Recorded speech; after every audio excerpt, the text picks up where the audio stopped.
Hello, hello, hello, and happy Thursday. As always, we are live for GC Live Fowl Balls. I'm your host, intern Joe Macheca. With me, as always, my co-host, the one, the only, Mr. Jack Veltri. Jack, how we doing on this fine Thursday afternoon? Joe, it's been a busy day, but ready for some baseball tonight. The weather looks like it's clearing up a little bit, if I'm not mistaken. I heard some thunder and lightning this morning. I'm like, oh my gosh, it's insane. And the rain was coming down and stuff, but it seems like the weather's gonna be good enough to get some action in tonight at 8 o'clock. So Yeah, most definitely should be a fun one. Obviously, we'll preview that series. The Georgia Bulldogs coming to town to visit the South Carolina Gamecocks. Charlie Condon, the nation's leader in batting average and home runs. I believe he's still leading in batting average, but nation leader in home runs by a long shot. The kid just rakes. So we'll be sure to preview that and also break down this past weekend series. Jack, you were in Columbia, the other Columbia, from all the way made it all the way from Columbia to catch that series, wild series down to the very end of the series. And South Carolina came out victorious, but I mean, came down to the wire there. yeah, it was a wild weekend. Kind of that's I guess it's another weekend in the SEC, right? But yeah, no, I mean Friday, very good game all around for the most part. I'll just get this out of the way. The starting pitching this past weekend was not good. They did not provide any length at all, and we'll get into that whole discussion later. But that was my one qualm with this weekend for the most part. I thought the bullpen was very good. I thought the offense did its job again. Saturday was a tough loss that you suffered, and that goes back to the starting pitching not being good enough to get the job done. But offensively, Sunday when you're down 4-1, after Austin Brindling made that amazing grand slam robbing catch in center field, that changed the entire complexion of the game. And Ethan Petrie had told Brindling on the way back to the dugout that play is going to save the game, and of course it did. As South Carolina went on and scored, I believe, 6 runs or something like that, 8 runs over the final 3 innings, and won that game 9-4 to clinch a series victory. And I mean, look, if South Carolina loses that series, we're talking about okay, South Carolina would have to do a lot more right now than they already do have to potentially host a regional. I think at this point, hosting a regional would have been out of the question had they lost that series to Missouri. But you get the job done, and now you're playing with house money with 2 weekends to go, and you really got a chance to solidify what your status looks like for the postseason. Yeah, most definitely. And again, I think huge weekend, right? To be able to win that series. Didn't have your best day on Saturday, but you rallied back and were able to take it.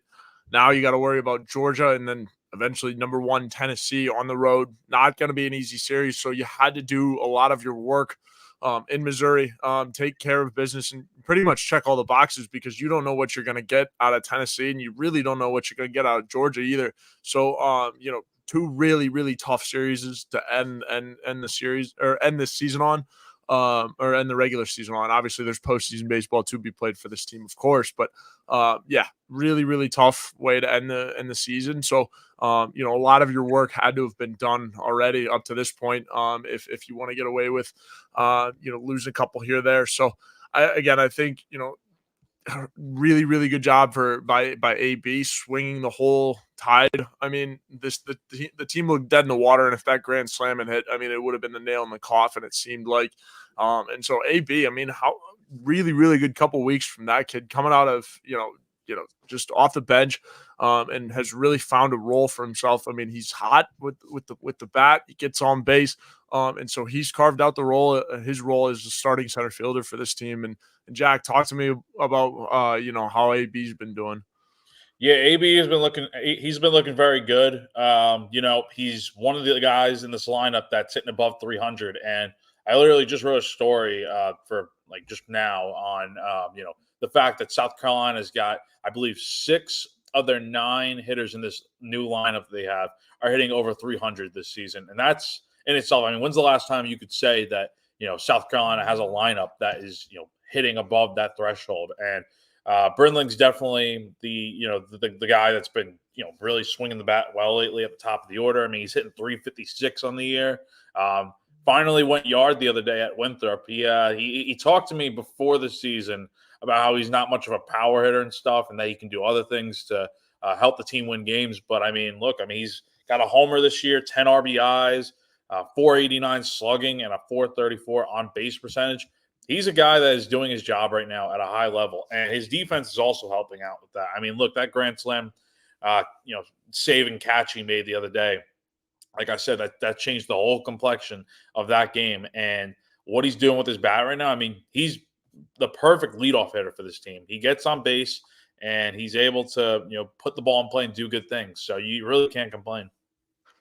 Yeah, most specifically in his last 10, hitting 353 with 12 hits, 9 singles, 2 doubles, and then obviously Jack, like you mentioned, the home run, slugging 500. Really good stuff out of AB. And again, his glove has improved as well with more time in the field, right?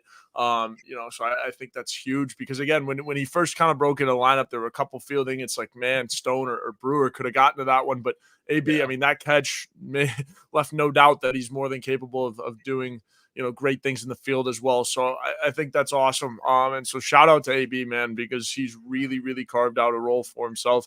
And again, it's guys like AB that are gonna help your team come time for playoffs, right? So the SEC tournament and even the regionals and stuff like that on the road to Omaha, because if somebody gets cold, you need guys off the bench that are gonna step up and be a hero. So I think AB's doing that right now. And again, he's getting hot at the right time. These bats are getting hot at the right time. So, and again, you just need it to hold out for 2 more weekends, right? And then you're on to postseason play. So you need to keep it hot, at least some semblance of hot, right? To the point where you can continue to take that momentum off. You do not want to start struggling right now. You do not want to start struggling right now. I repeat, you do not want to start struggling in the month of May, as you know, Jack. So again, I think everyone's hot right now, and it feels good. Feels good to be hot. But again, we'll see how it starts off tonight with UGA. Yeah, and this is a lineup that's been playing really well. I mean, they've averaged more than 10 runs a game over the last, I believe, 2 weeks at this point. Ever since that's that Saturday game against Kentucky where they had 13 runs. I mean, this offense has been firing on all cylinders. I mean, look, I think this might be the longest that Mark Kingston's run out like the same starting 9 consecutively. I mean, it feels like every game he does something different with this lineup. But right now, he's got that good order. And again, it starts with your 300 hitters. I mean, I think the first 4 hitters in your lineup are hitting over 300. And then, I mean, you got Dalton Reeves and Kennedy Jones and guys like that. They're also hitting over 300. And they're also getting on base at a high clip. That's the thing. And they're driving in runs. I mean, look, the thing with this team was that they really couldn't hit well with runners in scoring position. Well, lately that hasn't been the case. They've been really putting the ball in play when guys are on base and doing the job. And I think they look a lot more confident at the plate. They're having fun. That's such an underrated factor of baseball. I mean, you got to have fun to win in the sport. And right now the vibes are high. I mean, Kingston's having a good time, and the whole team is. So I mean, that's I think that's a recipe for success right there. Yeah, most certainly. And again, Georgia certainly no pushover, right? They're third in the SEC in strikeouts. Their batting average, fourth in the SEC. I mean, they're top 5 in nearly every category in the SEC hitting wise. So, Jack, you wrote a story earlier today about how South Carolina plans on attacking Charlie Condon and the rest of this lineup. What did Kingston say in his midweek availability that kind of led you to how they plan on attacking this dynamic offense? I think he realizes, and this is a realistic expectation to have, is that there is no real true way to pitch to a guy like Charlie Condon, right? He's undoubtedly probably going to be the number 1 pick in the MLB draft later this summer. I mean, you don't find many guys that are hitting as many homers. I mean, he has 33 homers this year, 69 ribbies, and a 459 batting average. You don't find many guys that are hitting that well in all aspects. It's either one or the other. A guy that has a lot of power, that has a lower batting average, or it's a guy with high average, low homer totals. It's crazy what he's doing right now. I mean, his OPS is 1673. I mean, that in itself should just speak to how well he's doing. And this is all in 181 at bats. So I think that the key with stopping him is that, look, I mean, he has homered, I believe. I mean, I'm just looking at the stats here. I mean, he's on a homer streak dating back to April 26th right now. I mean, the last time he didn't homer in a game was April 23rd. So I think at some point this weekend, he's probably going to go yard. That's just who he is. He's a real homer threat every time he comes up to the plate. But I think if you limit his success consistently, then I think you have a chance to win this series. But at the same time, I mean, and I don't mean like win the series. I mean like just stopping him in general. But the thing with him is it's not even just him. I mean, there's other guys in this lineup that can go out there and do damage. I mean, I'm looking at their stats right now. They got four other guys that are, well above the double digit total in homers this year. And I mean, this is a tough lineup. I mean, they got a lot of 300 hitters, not a lot of easy outs in this order, just like South Carolina right now. But it really does start with stopping Condon. But I find it hard to believe that South Carolina is going to have a ton of success. I feel like they're going to have to intentionally walk him a good bit this weekend. I feel like if you have a base open and you want to turn it over to the next guy in the order, do it. I mean, you lose nothing by putting him on base. I mean, it's better to put him on base than give up a 2-3 run homer with him at the plate. That's just my thought process on it. Yeah, but everyone in that lineup's dynamic. That's the thing. Anybody in that lineup can hit, right? So I mean, why? I get you can try to pitch to him, but and certainly I think. I mean, if it were me calling the shots, and rightfully so, I'm here talking to you, Jack. So I'm not. But I think if I were calling the shots, I think you pitch to him. But if he starts to kill you tonight, then yes, you start to think about walking him very, very often. But then again, you can't let that be a theme because Georgia will take that and run with it, and all the other guys will use that as motivation. It's like, oh, they want to pitch to us, and I mean, like I've said, they're top 10 or top 5 in the SEC in nearly every single hitting category. It's ridiculous how good this Georgia offense is. Now the question is, can their pitching keep up? Right? That's always been the question. This is going to be one of the most offensive series. Totally. Or at least I expect it to be one of the most offensive series of the year that South Carolina's seen, right? And so this is the time, if any, to prove that your bats can stay hot consistently throughout the weekend, right? We've seen, games where they'll heat up and then all of a sudden the bats are back, and then next thing you know, you go sleep. First thing tomorrow morning, bats are asleep and the bats can't hit, right? So it's really about the offense. It's always going to be about the offense this weekend. And we'll see, right? Because again, Georgia's offense on paper is or I shouldn't say so much better because it's not that far of a gap, but this Georgia offense is better than you on paper. And you're going to have to keep pace. Now, I think South Carolina's pitching staff is a lot better. And again, as you mentioned, I mean, how do you pitch to Charlie Condon? I don't know, right? You really can't. So it's going to be interesting to see. I think tonight will be a really good gauge. And again, I think, Georgia's got him Condon slotted in the lineup exactly where they want him, right? In a spot where, like, if you're going to walk him, listen, we got more dogs coming up and we're going to bring him home anyways. So that's all the bark with Georgia. Now, again, as a team they've played, it's been an up and down year for Georgia. I mean, they've had a lot of success statistically, sure, but it's been an up and down year. I mean, they haven't found as much success as they want to, but again, beating South Carolina can certainly right the ship and get things back on track for the Dogs. Yeah, definitely. And I think you're definitely right, Joe, that this is definitely going to be one of those series where you're going to see a lot of runs. I think we could be seeing a few double-digit scoring performances this weekend on either side. But I think you're definitely also right about the fact that South Carolina has the better pitching to go out there and win this series. I think starting rotation wise, while it's not exactly, it's a lot closer, I think. I mean, Roman Kimball's going to be starting tonight, and we know he struggled last time out. Can he give you 2 to 3 good innings before you turn it over to Ty Good, which they're inevitably going to do? And then on the Georgia side of things, they're starting Jarvis Evans tonight, a sophomore left-hander who's 3-1 on the year with a 4.5 ERA and 35 innings. So, I definitely expect this to be a type of bullpen game on both sides. But it's really going to come down to who gets that one more swing. And then, Friday, I think, is a lot more evenly matched. Again, you get Eli Jones, who, I mean, we've said it for, a few weeks now. He's got to get back to where he's been, in the past, right? Because, he's been starting on Saturdays now, and he's really struggled. I mean, against Missouri, he just did not look like himself at all. Fell behind the count a good bit and had to work his way back with some, get me out pitches.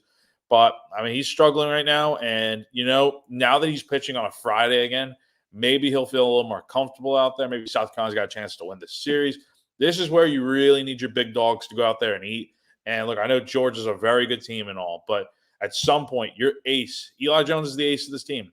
He has to pitch like it, and you really need him to step up here. And then Georgia is going to be going with Leighton Finley, sophomore right-hander, basically the same. He's almost identical, actually, in terms of the statistics compared to Jones. I mean, he's 4-1 on the year, 4.53 ERA in 53 innings pitched, high strikeout, a little bit of a walk issue, but nothing too crazy. And then Saturday, it's both TBA, but I don't know what South Carolina's going to do. Now, I will say Kingston kind of did hint at the fact he didn't say it straight up, but there's always the possibility Gary Gainey could start on Saturday. He said at some point, if push comes to shove and you need someone to go out there and like a Michael Roth type of situation and start and make a spot start, go with Gainey. Gainey's got the starting experience. He did it at Liberty and Winthrop, and I think he's definitely more than capable. I think we saw it this past weekend at Missouri where he was able to go. I believe he went about 6 innings in total over the weekend, and he just looked very sharp, didn't give up any runs. That's who he can be. But you also have a guy like Dylan Eskew who's pitched well at home lately. I know he struggled on the road at Missouri, but he's definitely more than capable going out there and getting you 5-6 innings. But I don't know what Georgia's going to do. I do think the Dogs are, not as well equipped pitching wise. They've got about 5.5 ERA as a team, and I'm sure South Carolina is not much better, but I think the bullpen for the Gamecocks is definitely where this series can really turn. Yeah, most definitely. And I'm glad, we found the Georgia stats there. And those guys are, the pitching, it's going to be interesting because they're going to give you some pitches to hit. And we know how dynamic the South Carolina lineup is, and right now they like what they're seeing pitching wise, right? I mean, when you see the ball come in, their pitch selection has been a lot better recently. And again, I've been impressed with it. They're swinging at pitches that are strikes, and they're not swinging at pitches that are balls, right? There's a couple, questionable ones where guys have preferences, sure, whatnot. But my point is that they're swinging at better pitches. They're being a lot more selective. You're right in the slot, right? I know I've talked about this a couple times, throughout the process of this show, but Monty Lee had always been preaching, right? Get your pitch, right? And you don't want to go chasing for stuff. And so how they were kind of tweaking the dials, right? They weren't swinging it enough, or they were swinging too much. They're right in the slot, and you want to stay there. You're swinging at enough stuff. And it's just good, smart baseball, good, smart hitting. So you want to stay right in the slot, right where you're at, in terms of, what you're taking and what you're swinging at. I think they found a rhythm. You just got to keep it on track, right? You don't have to get away from yourself. You don't have to get away from your MO. So it'll be interesting to see. Again, obviously, Jack, as you brought up the pitching matchup, the Garrett Gainey thing I think is really interesting. I don't know if you want to go to him quite yet, but then again, I also don't know if you want to, have his first start be, out of, or in a playoff game, right? Essentially, like you want to get him that first start under his belt, in a regular season game where, not to say it doesn't matter if you lose, but if you do lose, it's not the worst case in the world. And then he also knows what a start feels like. So I don't know. I think it'll be interesting. I think Gary Gainey will be as of use, but right now, the way that your bullpen's playing, like, I don't know why you'd push the issue, right? Because, yes, the starters have been bad, but I think you kind of have to just keep going with it and just trust the process and realize that, the starters are going to get better, hopefully. And again, you've got different guys, so you have a couple different looks, but do you start with Gainey, or because again, there is in college baseball, especially, there's a difference, right? Coming out of the bullpen and starting, there's a big mental difference. And I think Garrett Gainey is one of those guys that benefits coming out of the bullpen, knowing what job he has to do and just shut him down with pressure and everything like that. Like, I think that's beneficial. But I also think Gainey too, like, to start a game, having, to shut him down from the jump and like get to, go essentially, show everyone who you are. I think that's super beneficial too for Gainey. So I don't know. I mean, would I start him on Saturday? Probably not this week. I think if anything, you give him the nod at Tennessee, and let him go out there and see what the kid can do. And then if he eats, awesome. And then you look to start him in the playoffs. But if not, then you still kind of keep it as a back pocket thing, and continue to bring him out of the bullpen until you need him to really start a game. Because again, These games add up quickly, and you're going to need as much pitching depth as possible. So it'll be interesting to see what the whole Garrett Gainey experience winds up being. But I think it's a good idea. Will they go to it right away? I don't think so. I wouldn't go to it this early, but we'll see. We'll see. But Jack, before we get out of here, you want to hit some ads real quick?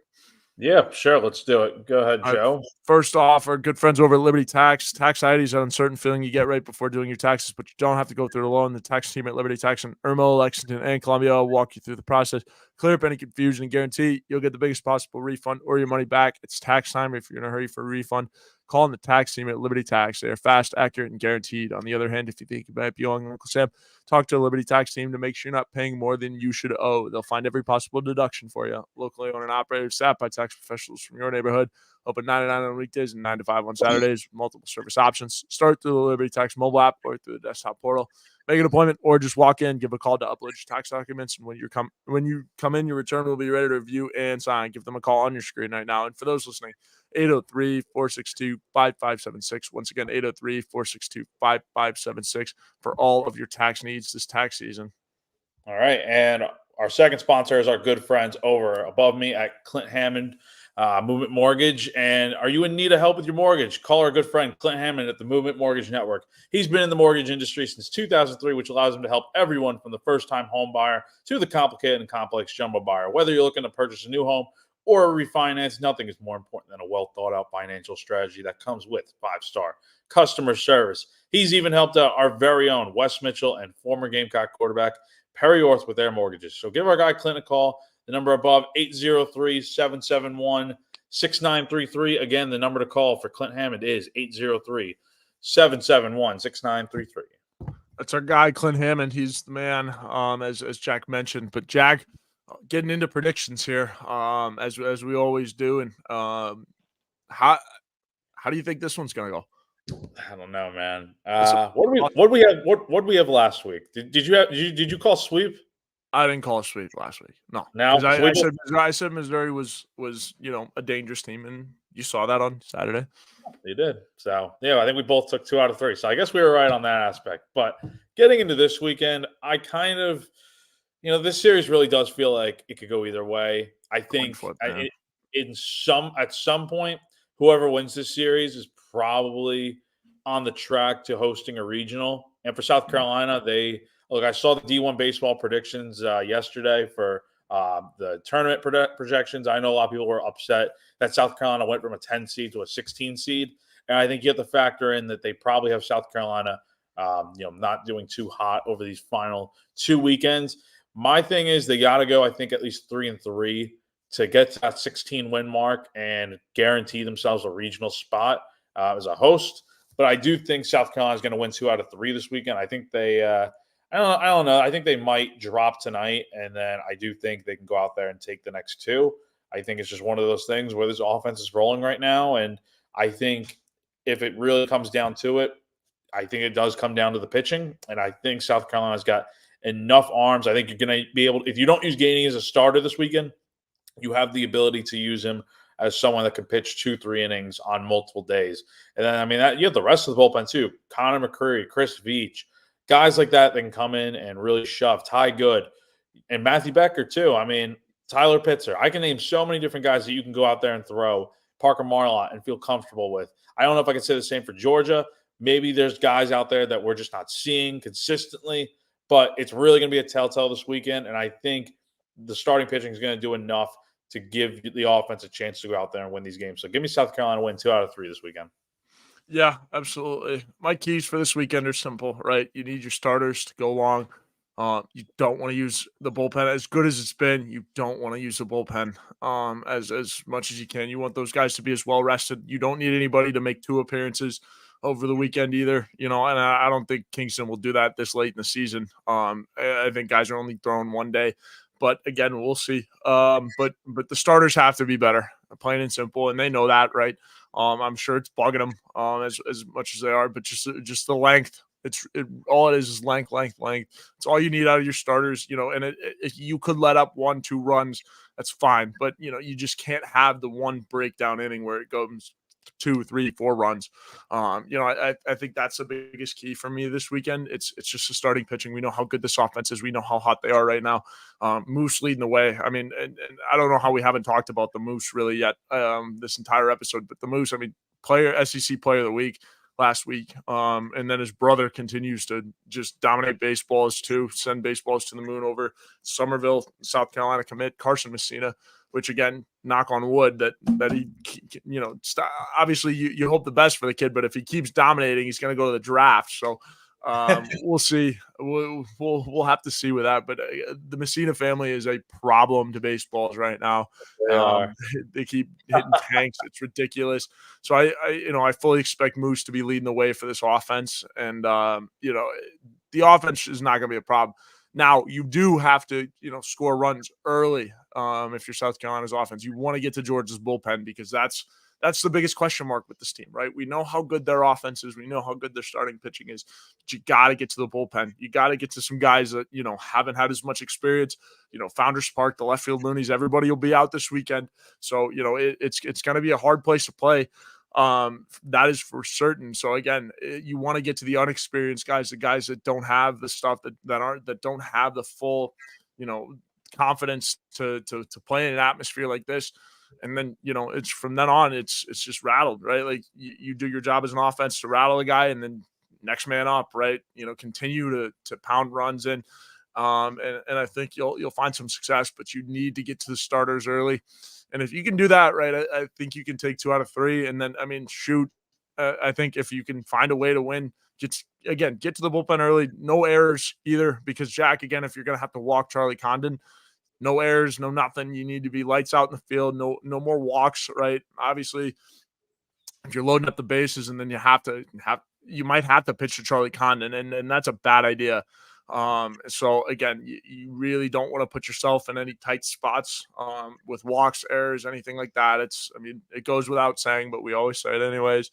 You got to keep it clean on the base pass and stuff like that. But I think South Carolina's capable of taking 2 out of 3. They certainly need to continue to be in a position to take the series. But and again, I think if they do take this series, and no matter what happens at Tennessee, I think even if you do wind up getting swept at Tennessee, if you take 2 out of 3 this weekend, you're probably going to host a super regional. But again, we'll have to see. There's a lot of baseball left to be played. Yeah, I could definitely see them hosting a regional if they do win this series. But again, there's a lot of things that have to happen for South Carolina to not host. And I just think this team, with the schedule they have and what they've done, I think it'd be very tough to say. And honestly, here's the thing. If South Carolina wins this series and somehow goes to Knoxville and takes that series, what's stopping them from potentially hosting a super regional, being one of those national seats? I mean, I think that is more than enough right there. I mean, some of your series wins. Even if you take the series at Tennessee, it's well signed, sealed, and delivered. I think you would have to have a monument. You'd need to get blown out of the water if you lose, or if you win this series against Georgia, you'd have to get blown out of the water at Tennessee to not host. Like, and this weekend, if you take one game this weekend, I still think you might host, but it's going to be a lot closer, right? Yeah. If you go down Tennessee, lose the series this weekend, it's going to be close, right? I think there's a chance that they don't host if things just derail this weekend, but I don't think they will. I think you're going to take at least one game in each of those series. What if we lose in Tennessee? Will we still get a regional? Yeah, I think so. If you take care of business, and if you get swept and blown out of the water by run ruled in a game and 7-1 kind of thing, unless you just completely derails in Tennessee, I think probably still going to get a regional. So I'll break it down real quick. So South Carolina's at 13 conference wins right now. Go back to last year, they had 16, and that was enough with how mediocre they played down the stretch to get the 15 seed and host the Columbia Regional before they went to Gainesville and ultimately lost. Obviously, it's not the same year. Last year's last year. This year's this year. They're at 13 wins right now, 6 games to go.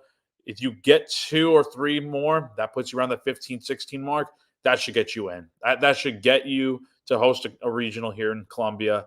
And anything more than that should get the conversation going for, okay, is this team good enough to potentially be one of those super hosts? And we'll see what happens. But even if they do lose the series at Tennessee, I think taking 2 this weekend puts you at 15. I think they are more than capable, at least getting one win in Knoxville. But we'll have to Yeah. see.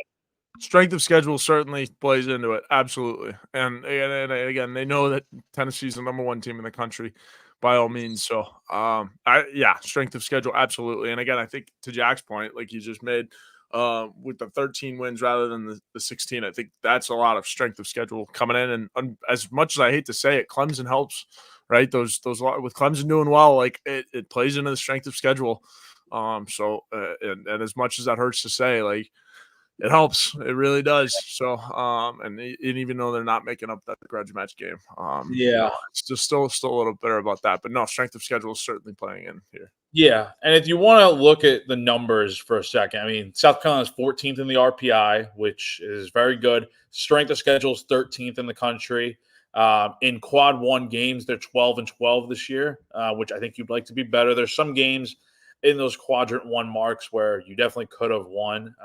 Clemson, I think, is a good example. And then you're 3-1 in quad two games, which is Oh, we lost Jack. Uh-oh. two, you're going to be set up well. I think South Carolina has had, a very tough schedule this year compared to most. And look, that's just the SEC. Everyone's kind of in the same boat.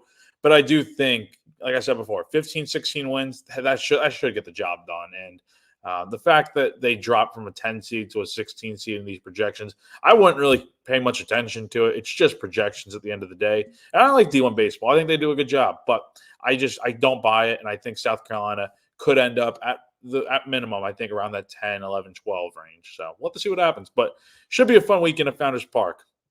Yeah, most definitely. And again, starts tonight. What time's the game? 7:30, So first pitch is at 8 p.m. tonight, and then you 8 got p.m. Late. five, yeah, ESPN two, and then 5:30 tomorrow night, and then I believe 1 o'clock on Saturday. The weather should be fine this weekend, and I really do hope the fans pack it out. I mean, look, I feel like Founders Park has kind of been lacking a little bit this season. I feel like the fans haven't shown up in full force yet, consistently at least. But I do think this weekend is where you get a lot of people coming out of the woodworks to come support the boys. So we'll see what happens, but it should be a good one, Joe.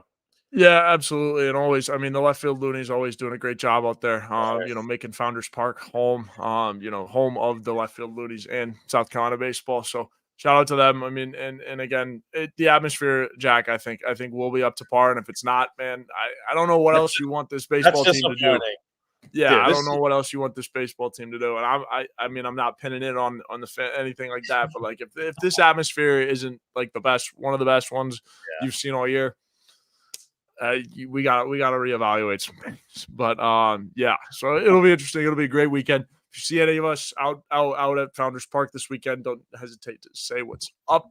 But yes, should be a great weekend. And again, appreciate everyone tuning in. If you missed any of our show, you can check out the replay on the Gamecock Central YouTube page. Just go into the live tab. You can check out the entirety of our show. So appreciate everyone tuning in this afternoon. And we will see you again next week.